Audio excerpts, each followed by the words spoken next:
Good evening, this is News.PH, but it's not politics as usual. I'm Pia Hontiveros. Tonight, the second of our Meeting the Avance Candidates series. Our guests, senatorial candidates Rizalito David from the Ang Kapatiran Party, former Senator Ernesto Maceda of the United Nationalist Alliance, and Christian Seneres from the Democratic Party of the Philippines. Good evening. Lito, Manong Ernie, and Christian. Thank you very much for being here. Let's begin with Sabah, since this is the top story for the last 3 weeks already. What must we do first to de-escalate tensions? Senator Maceda? Well, to begin with, the President should have acted from day one and taken a stronger, more aggressive negotiating stance with the Malaysians. But the way I see it, from day one up to now, he has not even taken a position to support our claim to Sabah. And in fact, at one time when he said the Sultanate Royal Army should surrender, he sounded more like he was pro-Malaysian.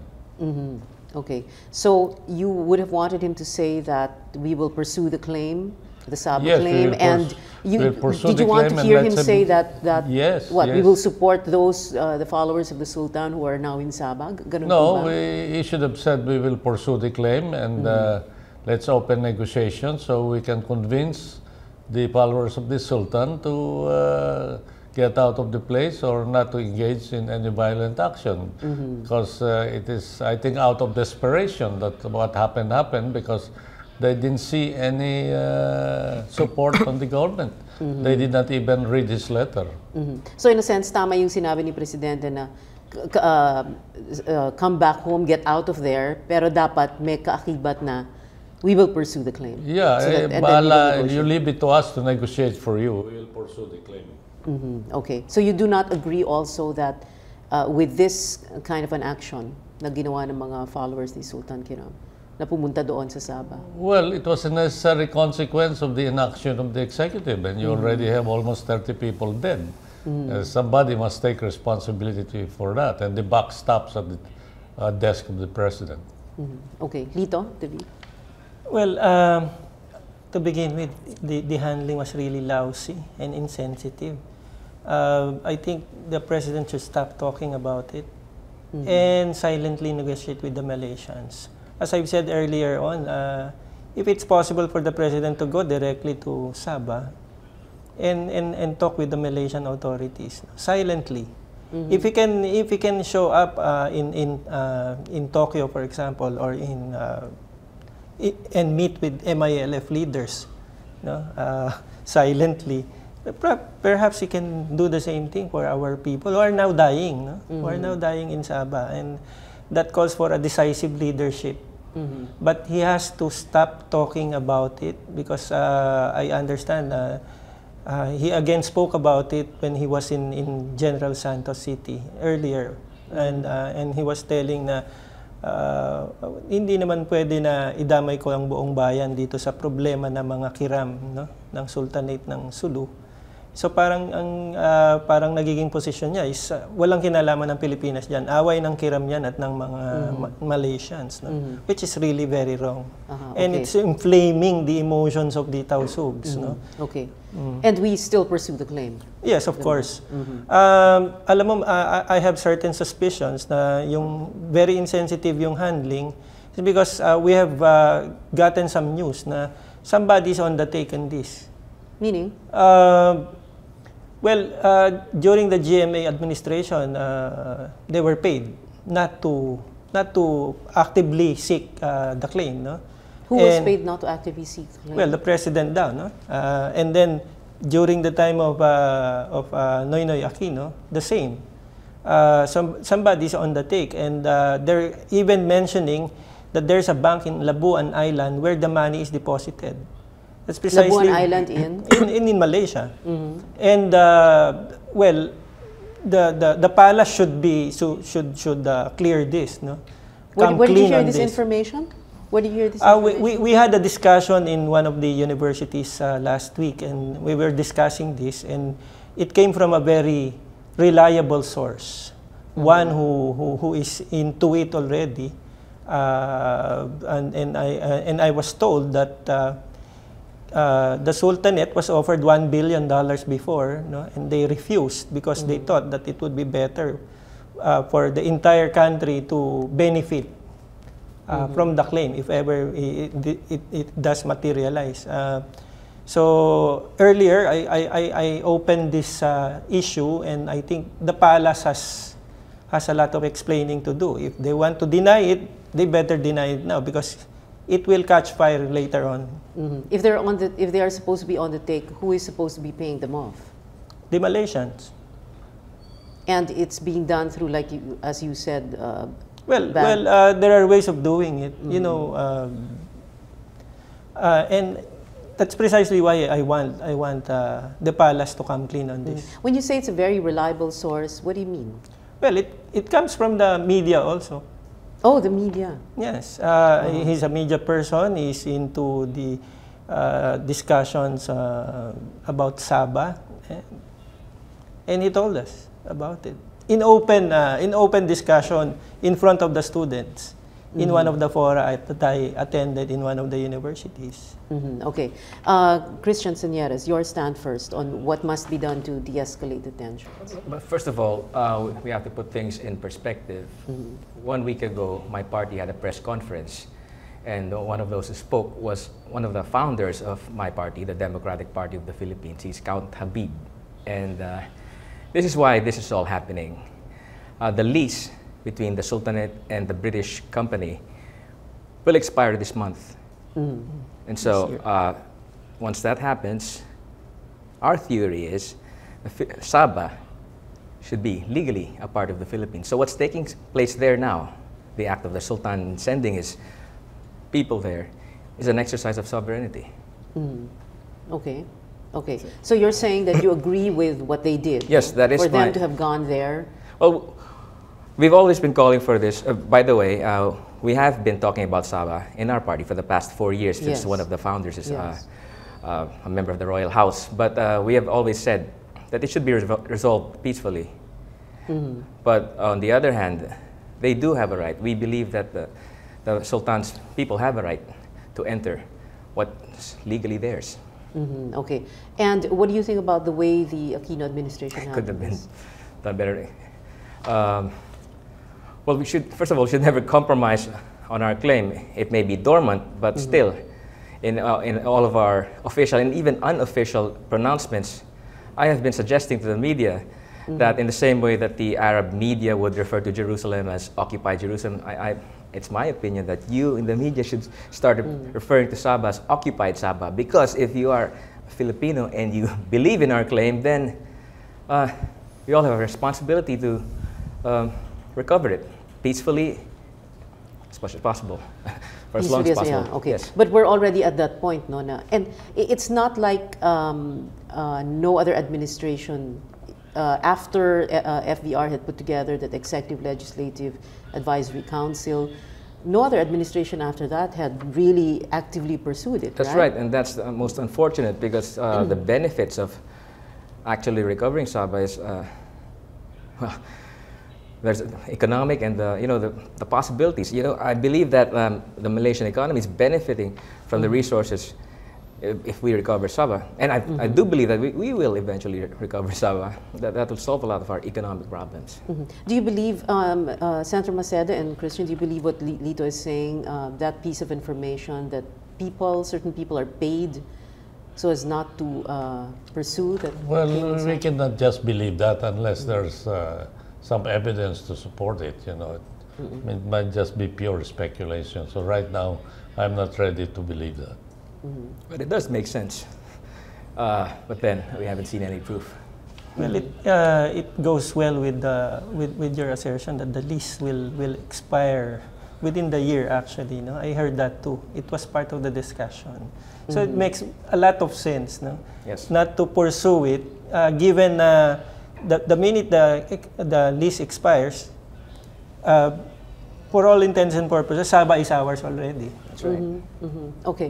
Senator Maceda, did you agree with what Lito is saying, that the president should go to Sabah? No, I think Malaysia? what he should have done and that he should do up to now is to call Prime Minister Rasak directly and discuss the matter on a one-to-one basis between the two heads of state.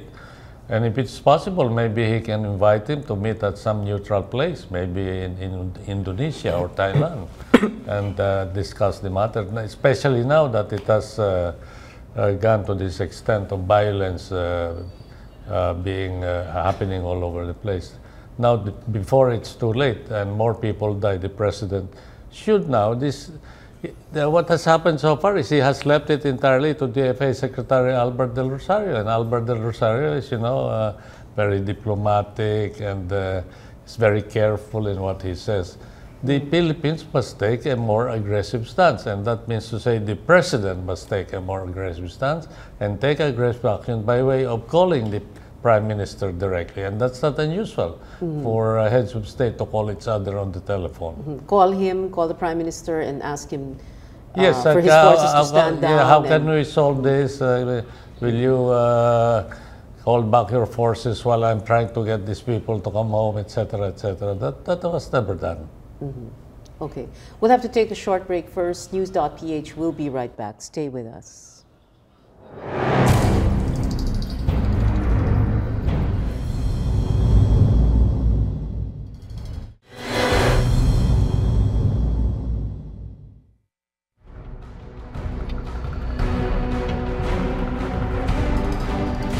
Watching Meeting the Avance, the News.PH senatorial candidate series on the Solar News channel. Our guest, I'm Pia Hontiveros. Our guests, Lito David of Ang Kapatiran Party, former Senator Ernesto Maceda of the United Nationalist Alliance, and Christian Seneres of the Democratic Party of the Philippines. Let's talk about the so-called Catholic vote. Lito, you're saying that there is a Catholic vote. There is. And loudly it will be proclaimed right after Easter Sunday. And where our forecast is something around 8 to 10 million votes voting as a bloc, Catholics voting as a bloc, 8 to 10 million, which is even bigger than the Iglesia ni Cristo. Iglesia ni Cristo is around 3 million only. When you say loudly it will be proclaimed, then I suppose you're going to meet where? Like Quirino Grandstand? There might be a proclamation of all the Team Buhay candidates. Those candidates who will be supported by the lay faithful, Catholic lay faithful. There's going to be a large rally. With all those being supported present. 8 to 10 million. 8 to 10 million voting as a bloc. Voting as a bloc. Yes. How sure are you that they will be voting as a bloc? Well, that's how we size it up right now, no? With what happened with the RH. A lot of Catholics are really distressed and are willing to move as one. Okay. You were saying that, you've been saying that there is a Catholic vote in the sense that those pro-RH legislators or candidates in the past did not make it or lost the past election in the past elections because of this so-called Catholic vote. During that time, it was silent. No? But this one is going to be loud and clear. It will be proclaimed and yun, parang sasabihin na we are voting as Catholics now. Okay. But if you say that itong 8 to 10 million are the ones who will make sure that the pro-RH candidates will lose this time around, you said not exactly lose. For example, in the case of Loren, Chis Escudero, and Alan Peter Cayetano, we will make sure that they won't land Hindi on sila the first number 1, three. 2, and 3. Probably 5, 6, 7, or 6, 7, 8. Because if 8 to 10 million votes are taken away, no? Then they will definitely slide down. You really have to prove I'm that, confident no, on about day. it. Yes, You're confident about that. But shouldn't that same group of voters also be the reason why you will win in the election? Hindi lang yung basta you take away votes from people, because there could be any number of reasons why they would lose or not do too well in the elections, hindi ba? Well, we're hoping for a more decent showing this time with the 8 to 10 million votes going our way. Probably we will win. Probably we will not make it as well as expected, but the important thing there is the message that there is already a Catholic vote. Okay. Ano to? The power of suggestion, or you're saying this based on real So studies? people are getting, we're asking people to commit, and there's an ongoing commitment process. Can you describe the commitment process? Well, we're asking people to sign as a commitment that they will support a solidarity vote. That is what the term that we're using, not Catholic vote, solidarity really. vote. Solidarity vote.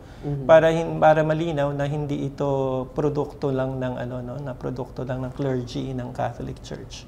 Actually, it's a lay faithful initiative, not by the clergy. The clergy are just supportive.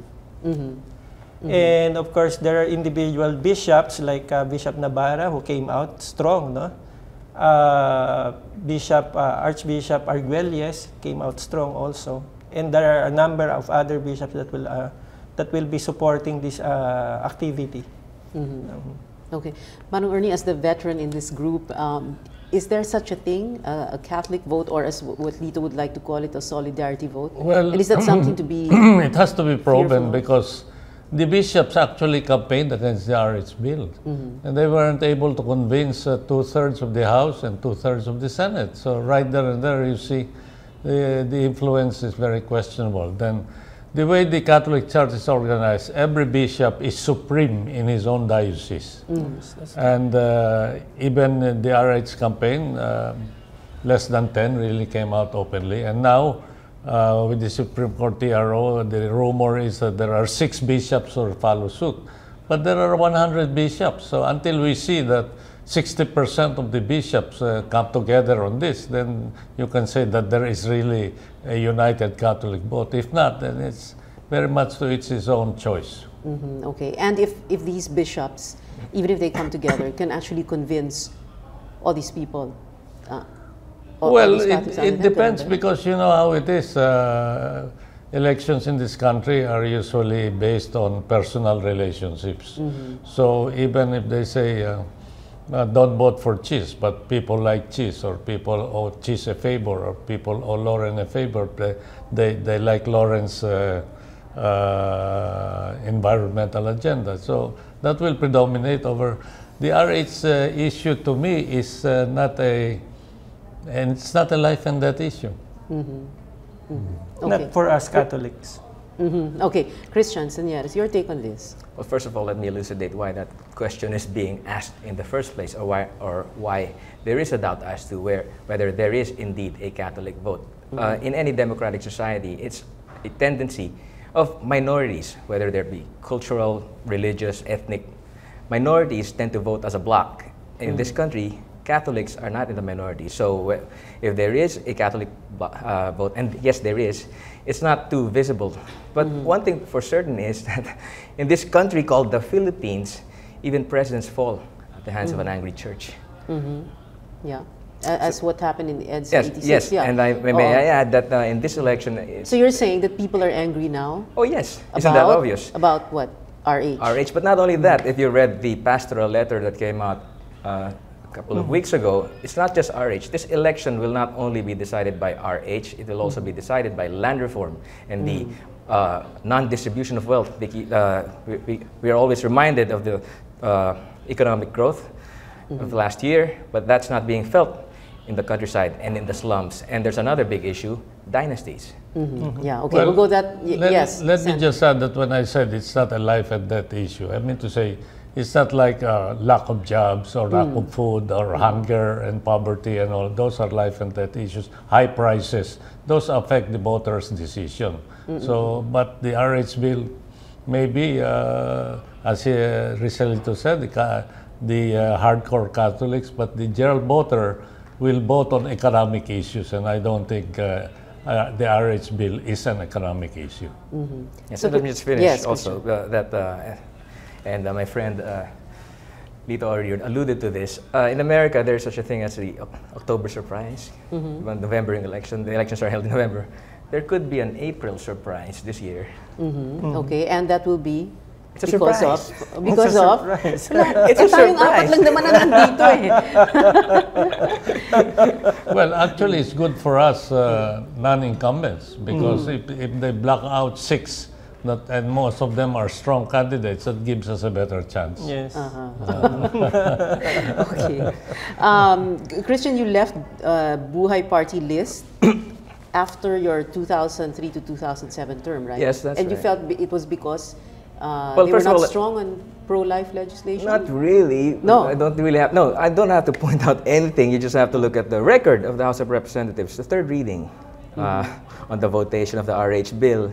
The party list you referred to, where were they during the third reading? But let me explain something. I served for 2 terms. As a party list representative, I represented the youth sector. And as we all know, as we have seen in the COMELEC, you have to be a member of that sector to represent it. I was no longer youth after my 2nd term. So whether I like it or not. Okay. Dynasties.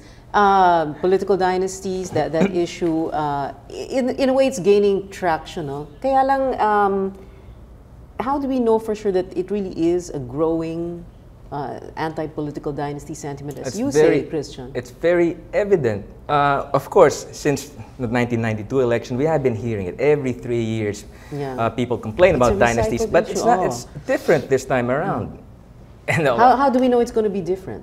No, I mean the sentiments, the expressions of disgust is more intense this time around. In social media. That's when right. you talk about, but how do we know that that's going to be reflected in the vote? I see it We myself. don't know. Yeah. We don't know, We no? don't know.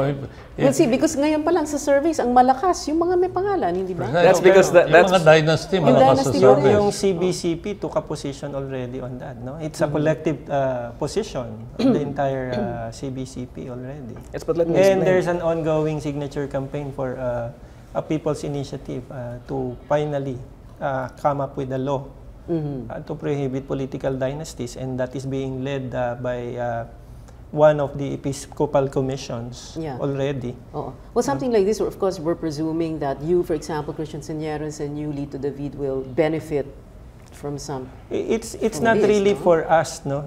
It's more for the people. There is no such thing as good dynasties, because dynasties are built and designed to control information, control resources, control the policy formulation in government, control program formulation in government. There's no such thing as good dynasties. They are really out there to control. And if control is good, then perhaps there are good dynasties. But we know for a fact that control is not good. And therefore, there are no good dynasties. No? Simple lang naman ang parati kong sinasabi dyan. Kung meron kang delikadesa, meron kang paggalang sa sarili mo at meron kang paggalang sa mamamayan, hindi mo na patatakbuhin yung mga anak mo. No? Kung nandiyan ka pa, lalo na. Just imagine a Senate that is controlled by just a few families. If all these people will win. That is really horrible. No? Pero really sila pa rin ang horrible. malakas eh. Yes, What about veteran politicians who keep making comebacks, like Senator Maceda? Well, we have experience to offer. You know, the Senate handles all issues from A to Z, from economic to social to political, and it goes without saying too much that if you have experience, then you have something more to offer than the people who are not experienced. The Senate tackles 3,000 bills per session, and if you are a newcomer, it will take some time before you can really discuss 3,000 bills. If you go back to the Senate, Manong Ernie, are you going to be holding the mace again? Not really, but I will continue my role as Mr. Expose, and I will concentrate on bread and butter issues, economic issues like creation of jobs, and like the crime issue is also something that we must face. The Atimonan incident is indicative of the state of affairs of the police. There's got to be some reform and revamp of the Philippine National Police. Is it going to be a more exciting Senate with you and Juan Ponce and Rile? Well, it depends on who are the others who will be there, because if you have two good ones and the others do not debate with you, then it doesn't matter. Final words from all of you. Let's begin with Lito David. We're hoping that this time around the people will both using their conscience. Bakit wala bang konsyensya pag ibang tao? Ganun ba yun? Sabi nga, di ba, the voice of the people is the voice of God. But the voice of misinformed people is certainly not the voice of God. And our electorate have been misinformed, and therefore they cannot vote in a way that is consonant with their conscience because they are misinformed. Okay. Senator Maceda? Well, I just want to emphasize my platform, four of them. I have a platform to create 3 million jobs because there are 3 million people who have no jobs. I want to increase the allowances and discounts of senior citizens. Only 5% of scholarships, and so that should be added more. We should add some more. I think every high school student who graduates from high school has a right to go to college, and the government should provide them a scholarship, and including what I call student discounts. And last but not the least, as I said, we will study how to fight crime. And last but not the least, again, I will be Mr. Expose. Christian Seneres? Yes, I just wanted to comment earlier on surveys. Okay, we might not be doing well, but remember, we're only in the 3rd week of the campaign. A lot of things can happen. Even a week is an eternity in politics. But for now, about myself, I also have a platform. My party is the newest political party, and we have stands on every issues. I guess since we don't have too much time, I'll just ask your viewers to check me out on Facebook and in Twitter and in YouTube and in Google. But in the meantime, Christian Seneres, number 29 in the ballot. Thank you very much for joining us tonight. Lito, David, Senator Maceda. Number 21. Number 9. 921 20 29. 29. And Christian Seneres. Thank you very much for being with us tonight. Thank you. And thank you for being with us. I'm Pia Hontiveros. This is News.PH. See you again next Wednesday. Good night.